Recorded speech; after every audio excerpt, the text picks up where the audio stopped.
رسول اللہ صلی اللہ علیہ وسلم نے فرمایا جو صبح کو 100 بار سبحان اللہ پڑھے اور شام کو 100 بار سبحان اللہ پڑھے تو اس کی طرح ہوگا جو 100 حج کرے،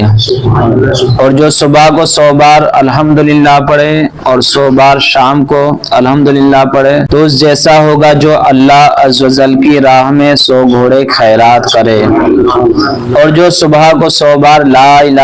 الا اللہ پڑھے اور 100 بار شام کو لا الہ الا اللہ پڑھے تو اس کی طرح ہوگا جو اولاد حضرت اسماعیل علیہ السلام سے 100 غلام آزاد کرے، اور جو 100 بار صبح کو اللہ اکبر پڑھے اور 100 بار شام کو تو کوئی اس سے زیادہ نیکیاں اس دن نہ کر سکے گا سوائے اس کے جو اتنی ہی بار یہ کلمات کہہ لیے یا اس سے زیادہ۔ میرے پیارے آقا صلی اللہ علیہ وسلم کے پیارے دیوانوں، 100 بار صبح اور 100 بار شام سبحان اللہ پڑھنے پر جو 100 حج کا مزدہ جافدہ سنایا گیا ہے، اس کا مطلب یہ ہے کہ جو بندہ مومن صبح سبحان اللہ اور شام میں 100 بار سبحان اللہ پڑھے تو اسے 100 نفلی حج کا ثواب ملے گا۔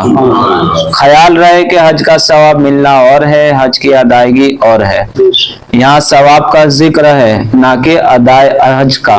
اس لیے کہ کوئی یہ نہ سمجھے کہ 100 بار سبحان اللہ صبح اور 100 بار شام کو پڑھ لیا جائے تو 100 حج ہو جائیں گے، ایسا نہیں ہے۔ حج تو ادا کرنے سے ہی ادا ہوگا۔ میرے پیارے آقا صلی اللہ علیہ وسلم کے پیارے دیوانوں، تھوڑی سی قربانی سے اگر اتنا عظیم اجر ملتا ہو تو سستی نہیں کرنا چاہیے۔ اللہ عز و جل ہم سب کو اپنے اوقات ذکر الہی میں گزارنے کی توفیق عطا فرمائے، آمین۔